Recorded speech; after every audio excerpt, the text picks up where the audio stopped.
Good morning and welcome back.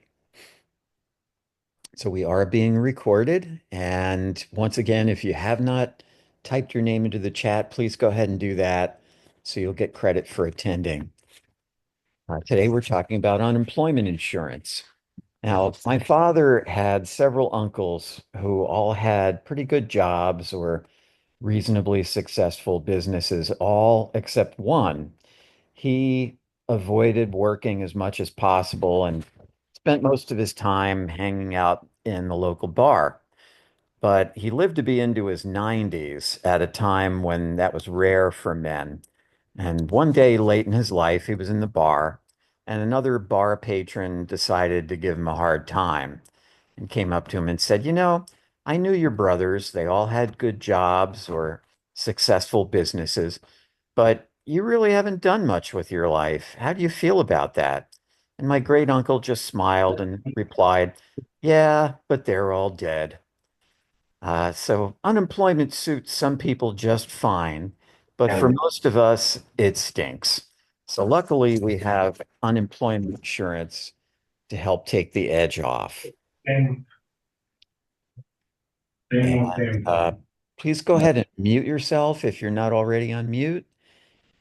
And we will move on. So our objectives today are to consider who's generally eligible or not eligible for unemployment insurance, to look at the amount of the benefit a person may get and how long it can last, to describe how certain other types of income, namely pensions, workers' compensation, and severance pay, can affect the unemployment benefit amount, to explain how to apply for unemployment insurance and how to recertify for it, which needs to be done every week, to look at how earnings affect unemployment benefits.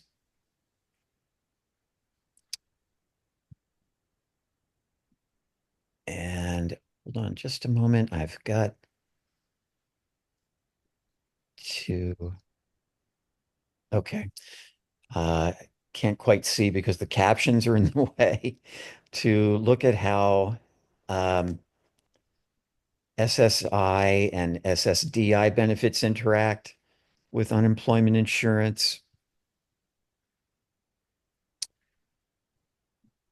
And starting with what's unemployment insurance all about? It's designed to provide temporary relief, to provide partial replacement of lost wages for workers who've lost employment through no fault of their own. A less commonly known purpose of unemployment insurance, which is more systemic, is to keep the economy from tanking during periods of high unemployment because workers have no money otherwise to buy stuff. So it's a joint federal state program. The federal government sets a number of rules for it, and but each state customizes its own unemployment program.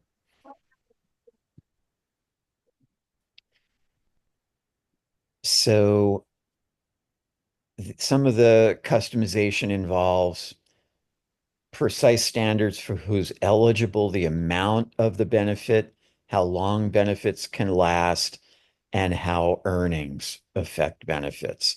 Those differ pretty greatly from one state to the next.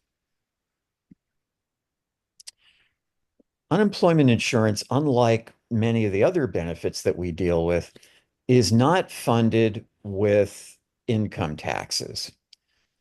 It's not funded with state or federal money. It's funded by specific taxes paid by employers for unemployment insurance. So employers are paying the taxes directly.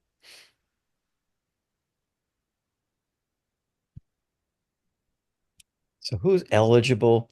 It's generally workers who have worked in a type of employment rather than self-employment that's covered either by a federal mandate or by state unemployment law. And the vast majority of workers who are getting wages or salaries rather than self-employment are covered by unemployment law. They have to have lost a job or had their work hours substantially reduced through no fault of their own.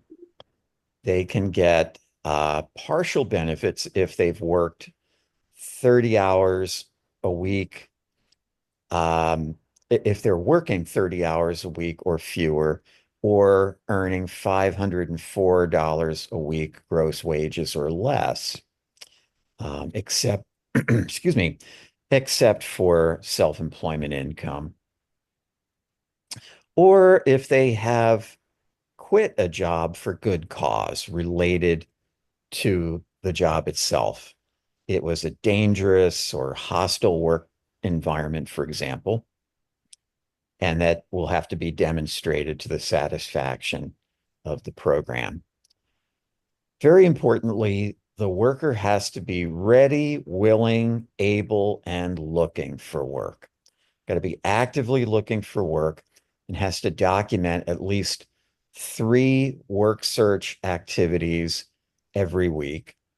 And they use a work search tool online that's linked at the top of slide 6. So I have to be available and for work, able to work, willing to accept suitable work when it's offered. If they just turn down a job because they're just not interested in it, they could lose their unemployment insurance. But what does suitable work mean? It's rather detailed, and I provided you with a link to the Unemployment Insurance Claimant Handbook, the page that deals with what suitable work means. And need to attend appointments at the local career center. I apologize, but I'm unable to see the very bottom of the slide due to the captions. So you may need to read them if I'm unable to. On to slide 7.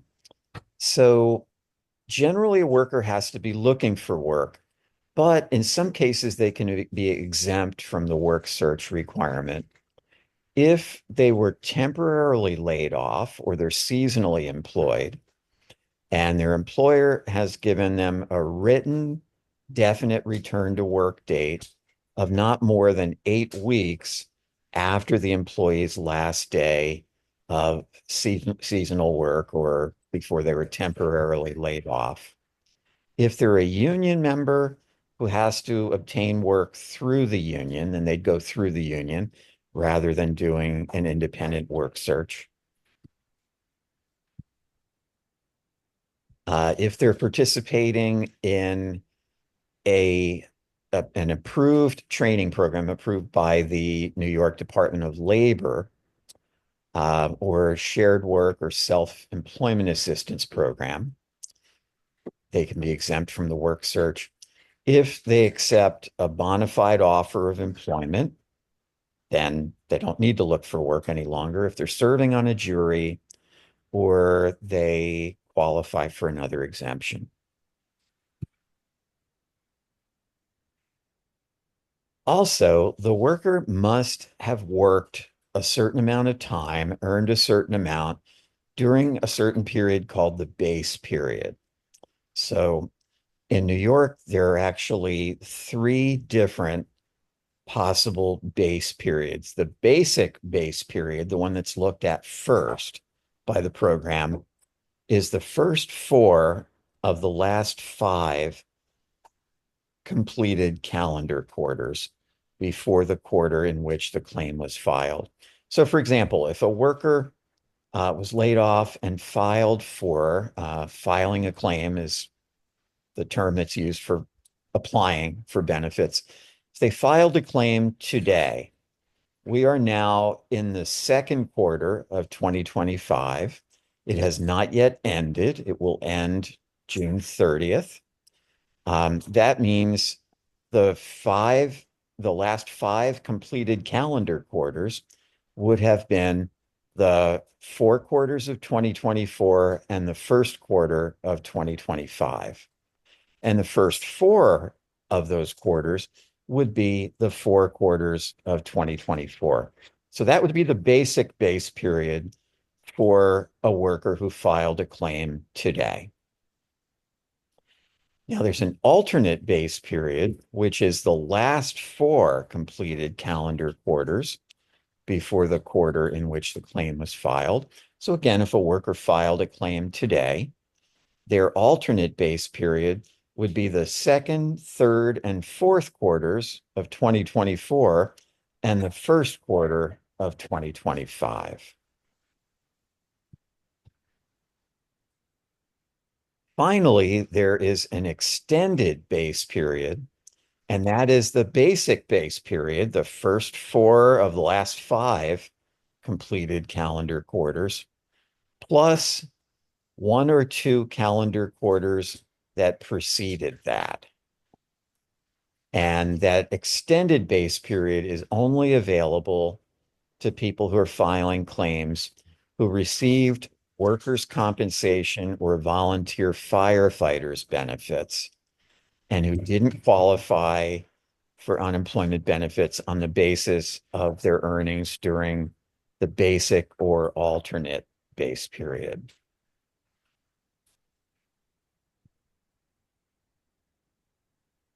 So in New York, a worker must have worked and been paid wages rather than self-employment in jobs covered by unemployment insurance in at least 2 calendar quarters during their base period, either the basic base period or the alternate base period. The alternate base period is used if the worker didn't qualify during the basic base period. And they have to have earned at least $3,400 during one of the quarters of the basic or alternate base period. And their total earnings during the basic or alternate base period have to have been at least 1.5 times the wages in the quarter with the highest earnings. There's no way you'll remember all of these details. That's why they're here. Now, no more than $11,088 of the highest quarter earnings used to determine eligibility. And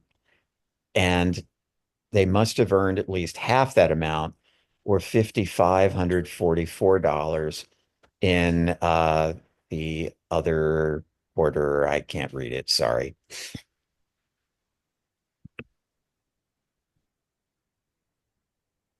So if the worker has enough earnings to qualify for benefits in the basic base period, that's the period that will be used. And as I said before, if they're not able to establish eligibility using the basic base period, then the program looks at the alternate base period to see if they would qualify. On the other hand, if the worker has established benefits using the basic base period, but they think they'd get a higher benefit amount using the alternate base period, they can ask to have their benefit rate recalculated using the alternate base period within 10 days.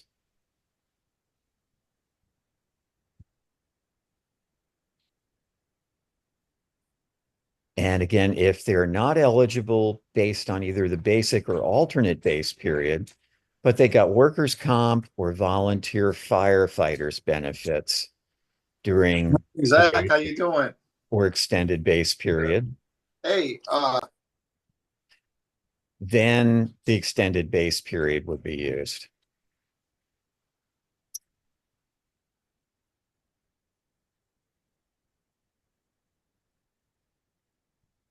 So big question is always going to be how much can the benefit be and how long will the worker get it? So the weekly unemployment benefit is 1/26 of the wages that were received in the highest earning quarter during the base period, or 1/25 of the wages if the high quarter wages were $3,575 or less. If the worker worked only 2 or 3 quarters in the base period and their high quarter wages were over $4,000, then an average of the two highest earning quarters will be used to determine the high quarter wages.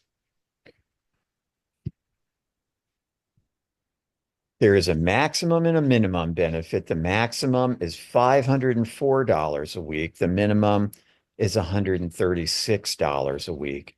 And luckily, there is a benefit estimator online, and there's a link on slide 15 to the online benefit estimator. So when a worker gets benefits, they're either directly deposited into their bank account or they go on to a debit card. And the benefits can continue for if the worker is getting full benefits, they can continue for half the year, for 26 weeks. But if the worker is receiving a reduced benefit amount for reasons that we'll look at a little later, such as earnings, then they could get benefits longer than 26 weeks, but the maximum benefits they could get would be the equivalent of 26 times the full weekly benefit amount. So if the worker were receiving half of their full weekly benefit, it would actually take 52 weeks for them to receive 26 times the full weekly benefit. And they could actually get their benefits for a full year, but only if they were getting less than the full benefit amount. If they get the full benefit, they can get the benefits for 26 weeks.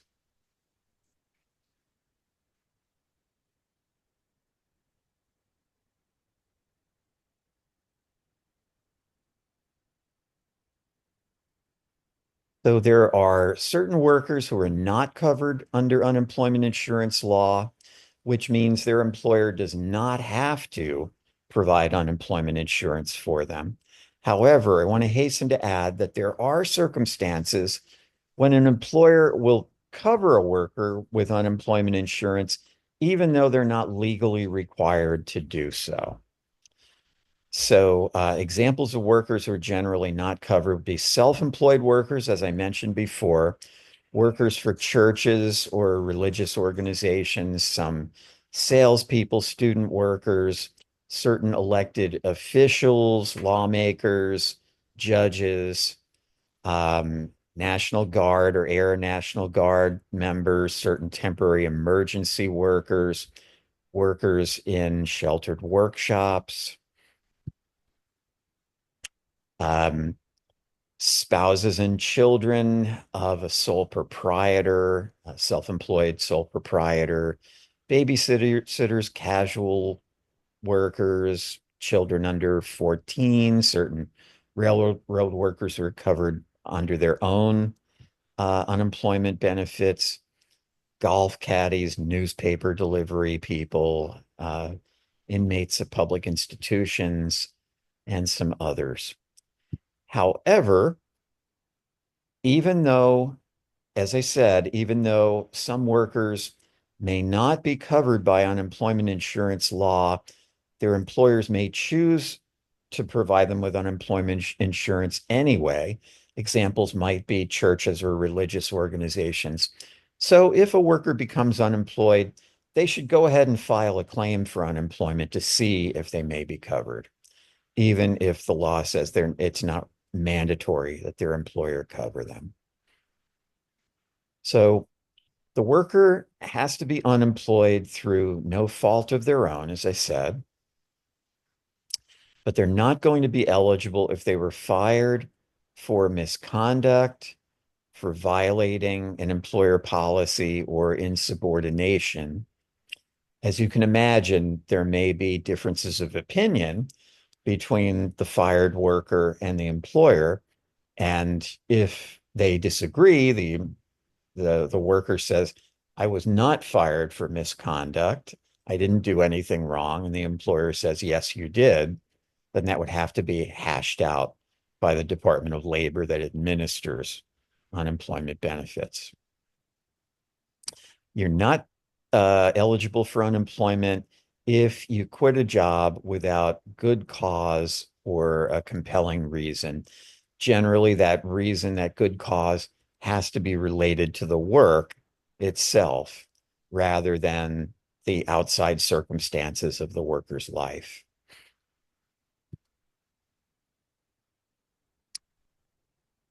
Also, not eligible if they're on strike, a strike that violated a collective bargaining agreement. So if the worker is a union member and they're out of work due to a work stoppage, such as a strike, other than a lockout, that's when the employer locks out workers and won't let them work.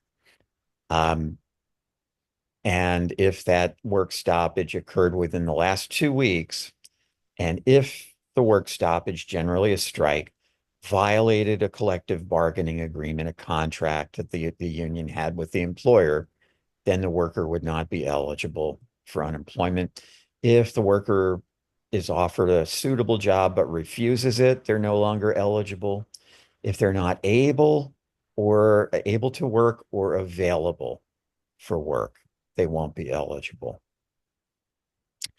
Did want to mention something that happens sometimes when a worker with a disability who gets SSI or Social Security disability benefits files a claim. There are some unemployment insurance workers determining eligibility for benefits who don't adequately understand SSI and Social Security disability benefits. And when they determine that the worker is receiving these benefits, they say, oh, well, you can't work then. You only get these benefits, SSI, SSDI, because you're not able to work. And if you're not able to work, then you're not eligible for unemployment benefits. And that is absolutely false. Obviously, we know that many, many, many workers who receive SSI or Social Security disability are capable of working and are working. In fact, they wouldn't even be considered for unemployment if they hadn't worked. So if they're denied unemployment benefits because it's claimed they're unable to work because they get disability benefits from Social Security, they should appeal.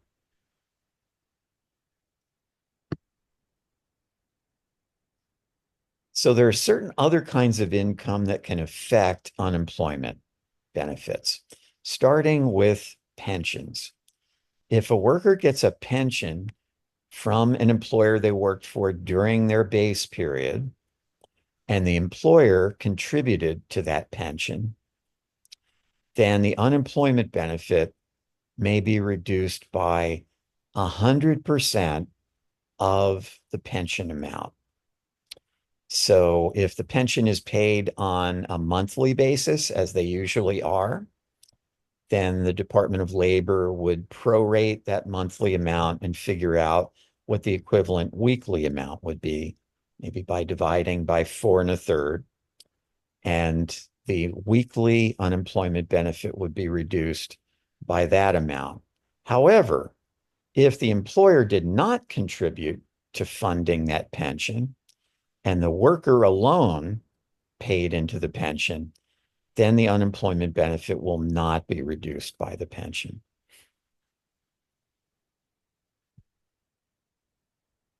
Then there's workers' compensation. So if a worker's receiving New York workers' compensation benefits, which we're going to be covering next week, but the worker is available and able to work. Some workers getting workers' compensation are able to do at least limited work. then the worker can qualify for unemployment insurance, but the unemployment benefit may be reduced.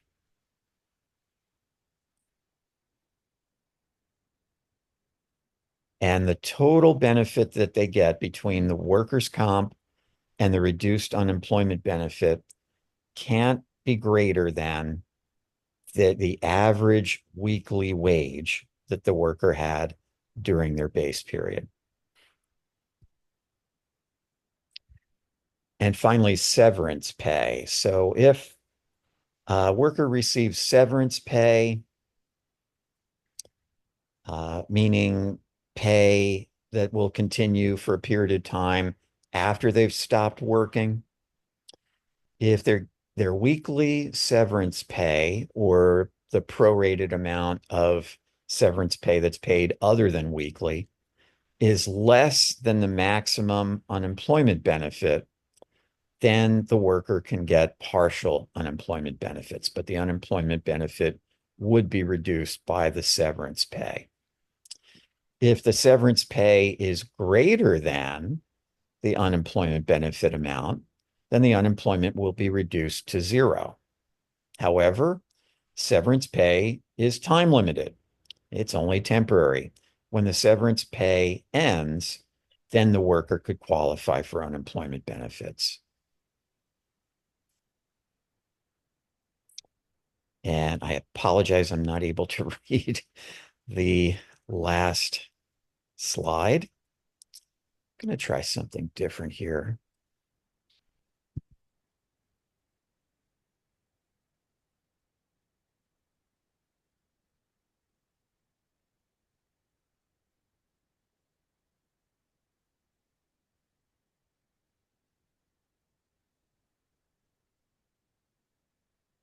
Okay, that fixed it. I apologize.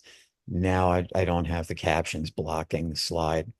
So if the first severance payment was more than 30 days after the worker stopped working, then the worker may be eligible for unemployment benefits until the severance pay begins. And then once they get the severance pay, then the unemployment benefit would be reduced by it. So how do you file a claim? How do you apply for benefits? You can do it online at unemployment.labor.ny.gov. You can also call the toll-free number on slide 26. And the unemployment.labor.ny.gov site is also used to certify for weekly benefits. What does that mean? That means, first of all, I wanted to mention, I don't think I stated this explicitly, but unemployment benefits are paid on a weekly basis rather than a monthly basis. Most benefits we deal with are paid monthly. Unemployment benefits are paid weekly.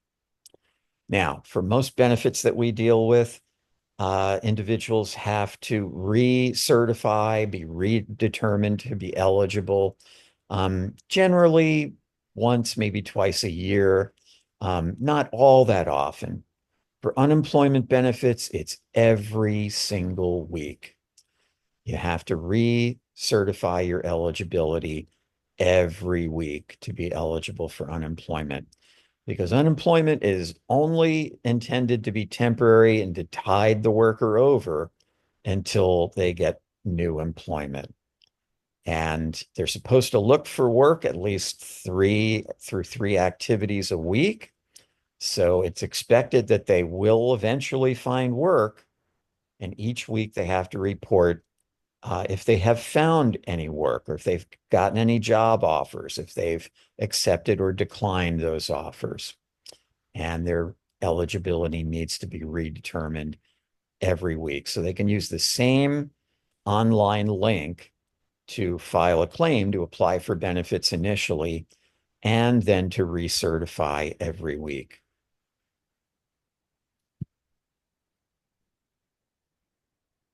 Now, those weekly recertifications going into the website and answering the questions, That has to be done every week, even while the worker is waiting for their first unemployment benefit payment to start. That's a little counterintuitive. People would generally think, well, I don't have to recertify until I start getting the benefits. That's not true. They file the claim. It's going to take a few weeks to get approved for benefits if they are approved. But every single week, including during the wait for that first unemployment benefit payment, they have to recertify, have to go in every week.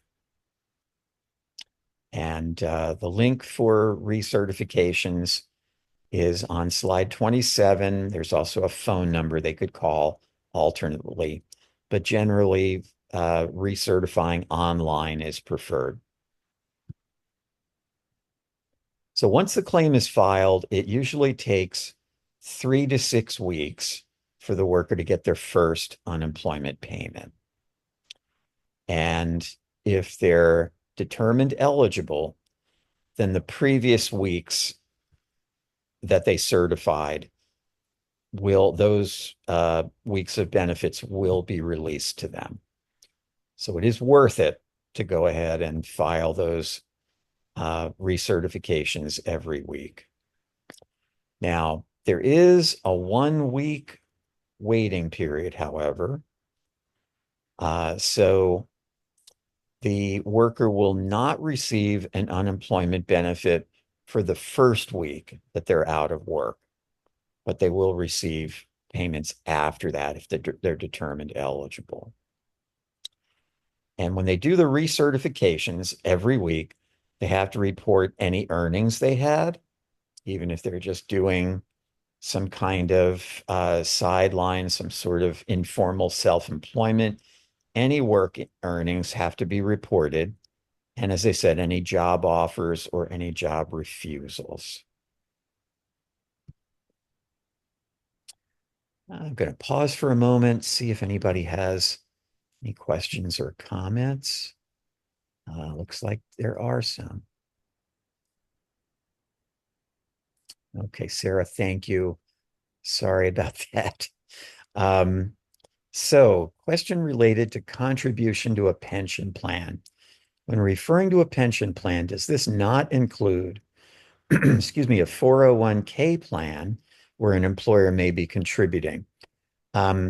If the worker is receiving a 401k plan, that's basically an asset. They're not getting income from it. They're not receiving regular income, like a regular pension, known as a defined benefit pension, where they get regular payments, usually weekly or biweekly. That's not going to affect the unemployment insurance. Okay, any other questions or comments currently? Feel free to come off mute if you'd like. Okay, then we'll move ahead to appeals.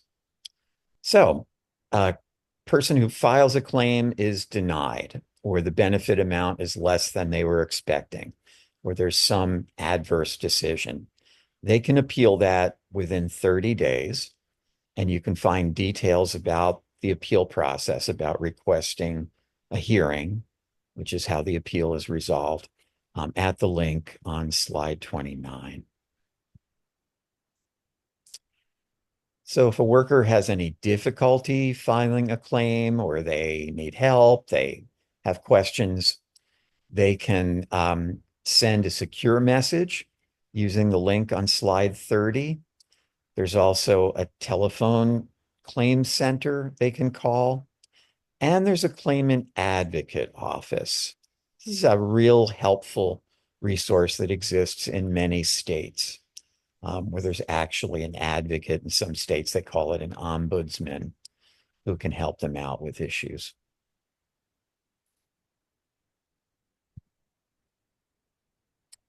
So unemployment benefits are taxable. They are taxable. And this is a point to stress. And here's why. Because if a worker or laid off worker is receiving unemployment benefits, the unemployment benefit amount will be less than the wages they were receiving when they were working, which means it's likely they're probably going to be spending all of that benefit amount because it's less than the income they're used to. But that money is taxable. If they don't have any money set aside to pay taxes on it, at the end of the year, they will have received that income, likely spent all of it, and then they will owe taxes that they cannot afford to pay. So, how can they deal with that? Probably the best option is to have taxes withheld from their unemployment benefit. That's an option. It's not mandatory, but they can choose to have the Department of Labor that administers unemployment insurance withhold money for their taxes. And that if they choose that option, 10% would be withheld for federal taxes and 2.5% for state taxes. It's a really good idea for them to do that. Yes, it will mean they've got less money to spend from the unemployment benefit, but it's worth it because they won't end up with a big tax debt they cannot afford at the end of the year.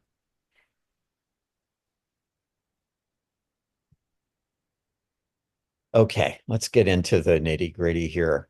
Suppose a worker's getting unemployment insurance and then they start doing some part-time work. The earnings from part-time work will generally reduce their unemployment benefit amount. And they do have to report those work earnings every week when they do the recertification. Um, so New York has an unusual way of determining how earnings from work will affect the unemployment benefit amount. In most states, the reduction is based on the amount of earnings exclusively using a formula. Not necessarily unemployment benefits are generally not reduced dollar for dollar by earnings, but they're significantly reduced using a formula that looks only at the amount of the earnings from work that the worker received. In New York, it's a bit different. It's based on the number of hours a week that the worker worked while getting unemployment benefits. If they worked up to 10 hours a week, then they can get the full unemployment benefit, regardless of the amount that they earned in the 1 to 10 hours a week that they worked. If they work 11 to 16 hours a week, they'll get 75% of their benefits. So their benefit will be reduced by 1/4. 17 to 21 work hours, they'll get half the benefit. 22 to 30 work hours, they'll get 1/4 of the unemployment benefit. If they work more than 30 hours in a week, or if they earn more than $504 a week, which is the maximum unemployment benefit, regardless of how many hours they worked, then they won't be eligible for any unemployment for that week. Okay. I think I misspoke when I said that the worker would keep the full benefit if they worked up to 10 hours a week, regardless of earnings. I should have said regardless of earnings amount, but not more than $504 in the week. Even if they work only 10 or fewer hours a week, if they earn more than $504 in that week, then their unemployment benefit would also stop. Now, when figuring out the impact of work on unemployment benefits, the Department of Labor looks at any kind of work that the worker did. And that includes not just regular wages or salaries, it includes self-employment, freelance work, gig work, and even activities to start a business if that's what the worker wants to do. A lot of people become unemployed, try to go into business for themselves, or even doing favors for another business. That all counts as work hours and could reduce the unemployment benefit. So workers need to be careful about what kind of work they're doing while receiving unemployment benefits. Let's go through an example here. And I'm going to be flipping back to the previous slides so you can refer to them when answering these questions. So Mustafa receives $200 a week from unemployment insurance to start out with. He starts working 20 hours a week and earns $300 a week gross wages. And your first question is going to be, how much will his unemployment benefit be now after it's reduced? So remember, $200 a week is his basic unemployment benefit. He's working 20 hours a week, earning $300 a week gross wages. Okay, so let's go back and look at how this will affect his benefit. So slide 32 tells you how much his benefit should be reduced. And slide 33 tells you that he can't be earning more than $504 a week, but he's earning $300 a week. So the impact on his unemployment benefit, because he's earning less than 504 a week, will be determined exclusively by the number of work hours he's working. Okay. So he starts out with $200 a week of unemployment benefits. He's working 20 hours a week. How much should his unemployment benefit be now? And if you could type an answer into the chat, it would be great.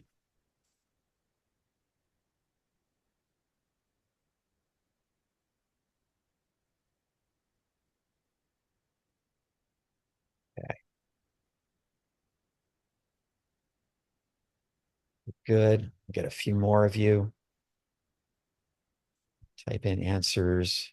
People are saying $100 a week, and that's correct. Pretty simple math there. 17 to 21 work hours a week, you get half the benefit. He started out on 200, half of that would be 100. So his unemployment benefit goes down to 100 a week, and he's earning 300 a week gross wages. Second question, how much total income will he have between the 100 a week unemployment and the 300 a week gross wages? And you can put that in the chat if you haven't already.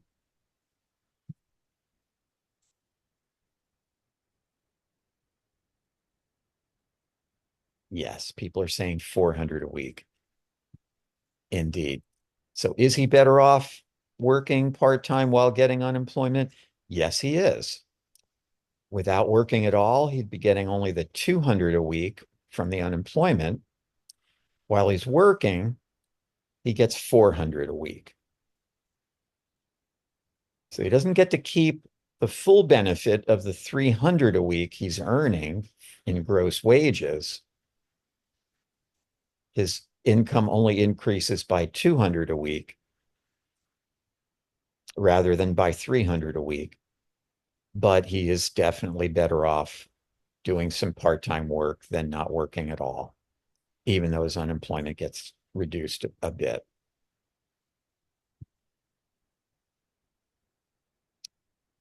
All right, so not too complicated to figure out how other work, part-time work, while receiving unemployment benefits will affect the unemployment amount and the worker's total income. So now let's talk about how unemployment interacts with SSI and Medicaid, and then we'll look at how it interacts with Social Security, disability, and Medicare. So it's real simple with SSI. Unemployment insurance is just a form of unearned income. as far as the SSI program is concerned. So unemployment benefits will affect SSI just like any other unearned income. Another point to make is that SSI is a benefit of last resort, and to be eligible for it, a person has to agree to apply for and accept any other benefit that they may be entitled to that Social Security directs them to apply for. And if Social Security finds out that this person who's been working while getting SSI becomes unemployed, it's highly likely that Social Security will tell them you need to apply for unemployment insurance. It's not an option. They have to do it. So if they are getting SSI, then they file a claim for unemployment insurance and they're approved. They start getting unemployment. The unemployment insurance benefit is unearned income, and it will reduce the SSI payment accordingly. All right.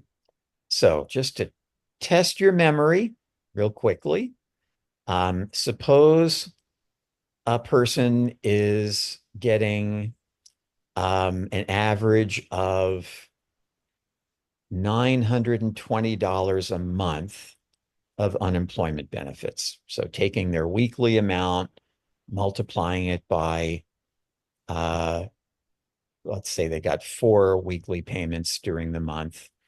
And let's say that ends up being $900 for the month unemployment. I'm sorry, $920 for the month for unemployment.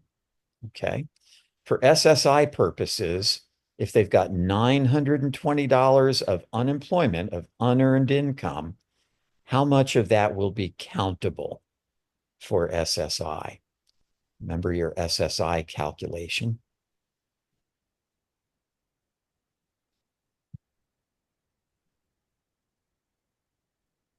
Okay, thank you for kicking it off, Emily. Remember, we're talking about unearned income rather than earned income. And there's only one subtraction from unearned income, the general income exclusion of $20. So Emily and Maricela and John, thank you. It's $900 is correct. You take the 920, subtract the $20 general exclusion, and the remainder, 900, is the countable unearned income.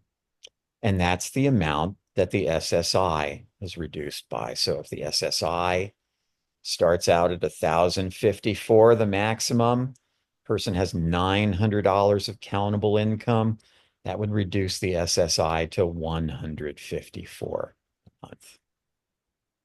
Okay. Now, if the unearned income is high enough, if it's 1,074 or more per month, then it's going to reduce the SSI amount to 0. The SSI payment will be suspended. So if the unearned income, the unemployment benefit, is high enough to reduce the SSI to 0, the SSI is suspended, and the Medicaid the person gets based on SSI will also stop. Now, they could keep Medicaid through a spend down, but that's a miserable way to get Medicaid. If the person has worked long enough and paid into the system enough through Social Security taxes, they may become eligible for SSDI. So they could potentially file a claim or apply for SSDI at that point. But what do they do about their Medicaid? Well, if they're working for pay, even with very minimal earnings, then they may be eligible for MBIWPD, for the Medicaid buy-in for working people with disabilities. That could be an alternate way for them to keep Medicaid if their unemployment benefit was high enough to, excuse me, if their un, yeah, if their unemployment benefit were high enough to stop their SSI, but they're working just a little, then they may qualify for MBI WPD and keep their Medicaid that way. And remember, if they're working no more than 10 hours a week, their unemployment benefit would not be reduced unless they were earning at least $504 a week, in which case it would stop. So MBI WPD is a great tool in a variety of situations, and this is one of them. If the unemployment benefit is high enough to stop the SSI, but the person does a little bit of work, they can keep their Medicaid through MBI WPD. All right, let's do another example. Shaniqua received $240 a week gross wages, or $1,040 a month, and had an average of $576.50 a month SSI. She worked for 2 years before being laid off through no fault of her own. So with that much in earnings for 2 years, she would certainly have had enough earnings during her base period to qualify for unemployment. And she files a claim for unemployment. She gets a benefit of $120 a week, which averages out to $520 a month on the average. Okay. So you want to figure out what will her average SSI payment be while she receives unemployment. I probably shouldn't have put in the numbers in the first bullet point because that may confuse you. Um, Forget about the first bullet point. What you want to remember is simply that she is now getting $520 a month unemployment, which is once again unearned income, and she has no other income. And now we want to figure out how much SSI she'll get with $520 a month of unearned income, just like the example we just did. So, so please go ahead and type into the chat how much her average SSI payment should be when she's getting an average of $520 a month of unemployment benefit.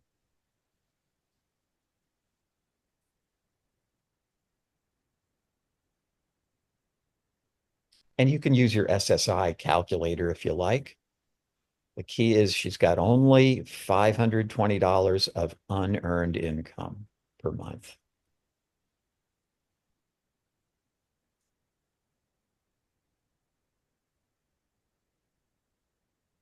Okay, thank you, Janet. Janet's answer is more of a question, but looking for some more answers.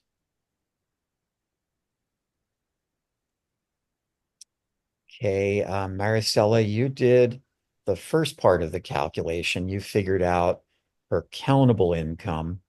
The second step is to subtract the countable income from the maximum SSI of $1,054 a month.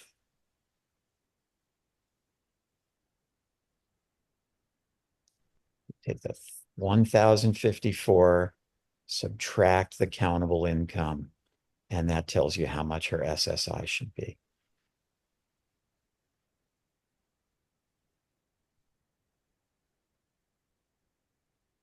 Okay, very good. All right, anyone else? Excellent, thank you. $554 is correct. Because the 520 a month, the unemployment benefit is unearned income. You only subtract the 20 from that. That leaves countable income of 500. You subtract that 500 countable income from 1,054 maximum SSI, and the difference is 554.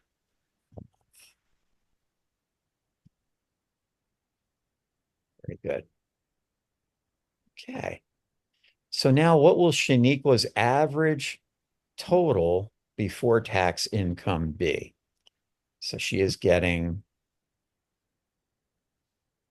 $554 a month SSI and $520 a month unemployment. So all you need to do is add those two together to figure out her total pre-tax income.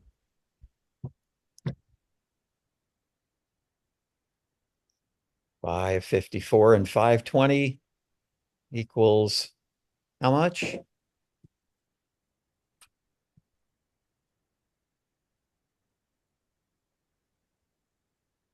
Okay, most people are saying 1,074.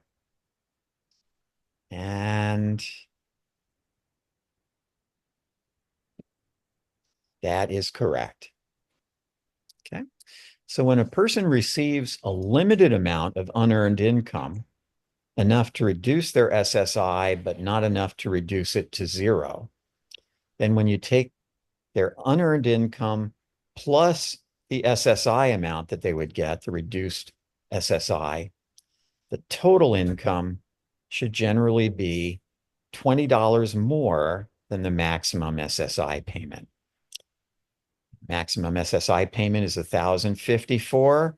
Add 20, and you get 1,074. Why isn't it just the same amount as the maximum SSI benefit? It's because of the $20 general income exclusion that is subtracted. That means the total income will actually be $20 more than the maximum SSI. Okay, so pretty basic. Now let's look at another example. This one is Pedro, who received a full SSI payment before he started working 3 years ago. He's now earning $690 a week gross wages, which averages out to $2,990 a month. Well, that's high enough. His wages are high enough to reduce his SSI to zero, but he's eligible for 1619B.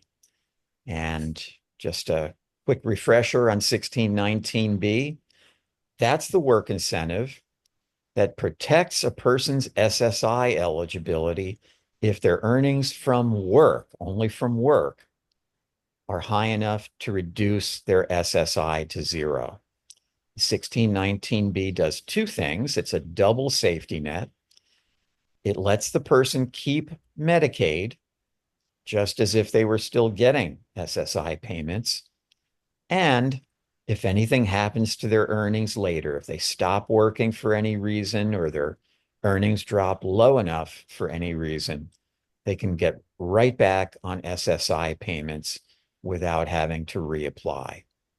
So Pedro is keeping his SSI eligibility through 1619B. So he's going to keep his Medicaid, but he's receiving $0 of SSI. But now, as you can probably predict, Pedro is laid off through no fault of his own, and he files a claim for unemployment insurance. He's approved for $345 a week, which would be an average of $1,495 a month. Or in most months, when he gets 4 weekly unemployment benefit payments, he'd be getting $1,380 a month. So let's go with the $1,380 a month amount of unemployment. That's unearned income. With $1,380 a month unearned income, how much SSI should Pedro receive? So his only income, aside from any SSI he may get, is the unemployment benefit of $1,380 a month, and that's unearned income. So what would that do to his SSI? How much should he get?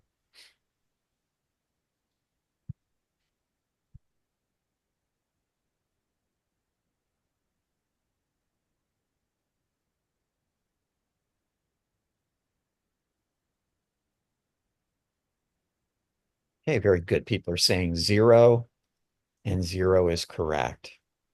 And the next question is, what should happen to his Medicaid? Now, remember, there's a difference between the reason his SSI is stopping now and the reason his SSI stopped while he was working. When he was working, his SSI stopped due to earned income. And that was a requirement for him to be eligible for 1619B.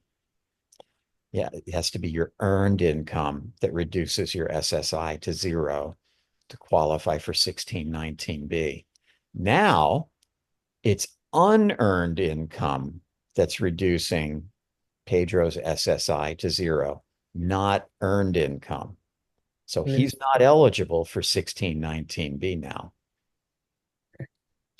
So if his SSI goes down to 0 due to unearned income, what should happen to his Medicaid?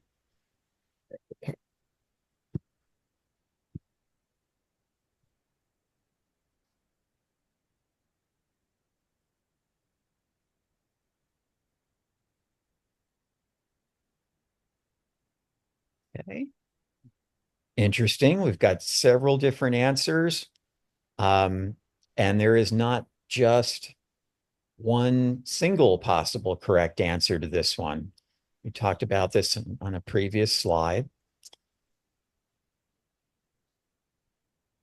And in fact, his Medicaid based on SSI would stop, but he could get Medicaid through a spend down, or as at least one of you said, if he started getting at least minimal earnings from work, he could qualify for Medicaid through MBI WPD. Okay. This may be important for some individuals that you're working with. People getting SSI, working for pay, they stop work, they either voluntarily apply for unemployment or Social Security tells them they have to. If their unemployment benefit is high enough to reduce their SSI to 0, generally meaning at least 1,074 a month, then their Medicaid based on SSI would stop. They would not be eligible for 1619B.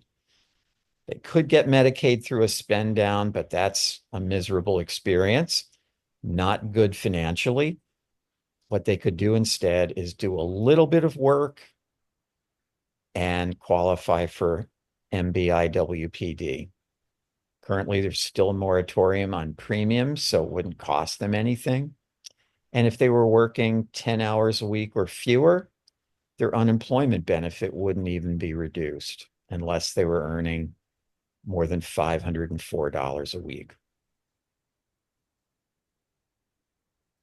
So I expect this will happen to you at some point in your career. You'll be working with a beneficiary who's on SSI or 1619B and then qualifies for unemployment, and you may face this exact situation.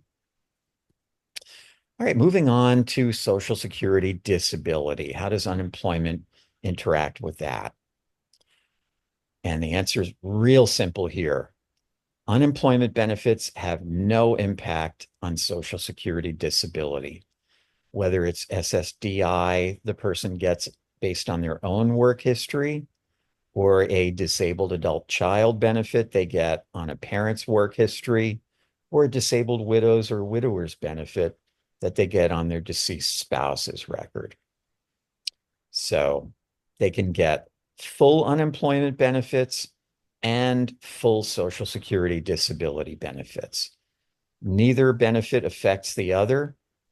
Neither one will reduce the other. They can get the full amount of both benefits at the same time. Okay. In the past, in previous years, there have been attempts by Congress to change this so that unemployment benefits would reduce Social Security disability, or vice versa. Social Security disability would reduce unemployment benefits. but they have all failed, interestingly enough. I don't know if the current Congress may try that as well, but so far there's been no mention of it that I've heard. So, person can get full unemployment benefits and full Social Security disability benefits at the same time. So, if Social Security disability benefits can continue, Medicare can also continue. If the person has already started receiving Medicare, which means they've been getting Social Security disability, been entitled to it for at least 2 years, they've already got Medicare, that will continue as well. And as I mentioned earlier, if the person is denied unemployment benefits because they're getting Social Security disability or SSI, they should appeal that. If the reason they were denied is that the unemployment worker said, oh, you're getting disability benefits from Social Security, that means you're not able to work. And that means you're not eligible for unemployment because you have to be able to work to qualify for unemployment. Okay. So they should always appeal in that case. So here's an example with Cecilia, who gets $1,520 a month of SSDI. She's worked in her job for 5 years, earns average gross wages of just under $2,000 a month, laid off through no fault of her own. She files a claim for unemployment insurance, gets an average of $1,001 a month of unemployment insurance. So first question for you, should Cecilia continue getting SSDI? And if so, how much? Remember, her SSDI amount to start out with was $1,520 a month.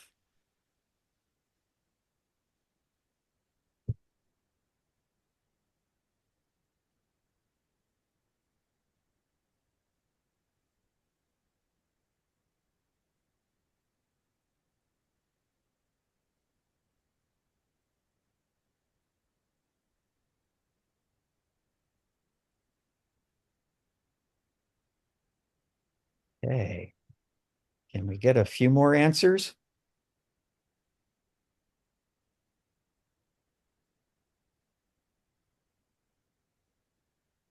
Okay. All right. So everybody's saying she'll keep the full amount of SSDI, the 1520 a month. The unemployment has no impact on it, which is correct. And then the second question, how much total monthly income should she receive on average? Some of you already answered this. If you haven't, go ahead and type an answer in. She's getting 1520 SSDI and 1001 unemployment insurance. Total income would be,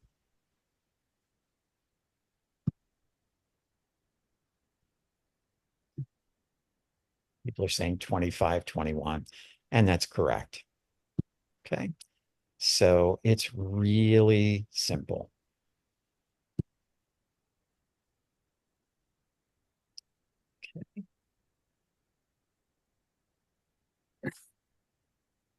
So in my opinion, unemployment insurance is a way easier benefit to learn than others that we've learned up to this point. I got the hardest ones out of the way early. This one feels like a bit of a gift.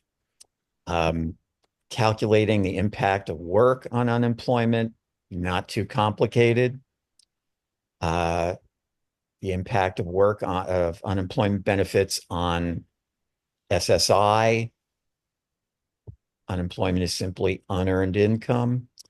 And the impact of unemployment on Social Security disability, there is no impact.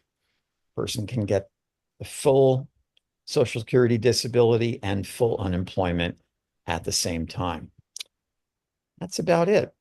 So the information sources I used to create this PowerPoint are the unemployment insurance website, the unemployment insurance claimant handbook. Those are both linked on slide 51, and the unemployment regulations. linked on slide 52. And we actually finished early for a change. So are there any questions or comments before we call it a day? And if you want to say anything, please feel free to come off mute or type anything in the chat if you'd like.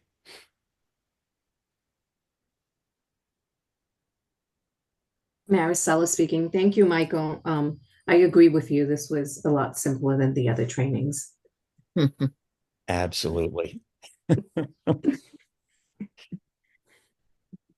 And it is a pretty common benefit that you may encounter in your work. A lot of people we work with are working. That's the whole name of the game. We're encouraging work.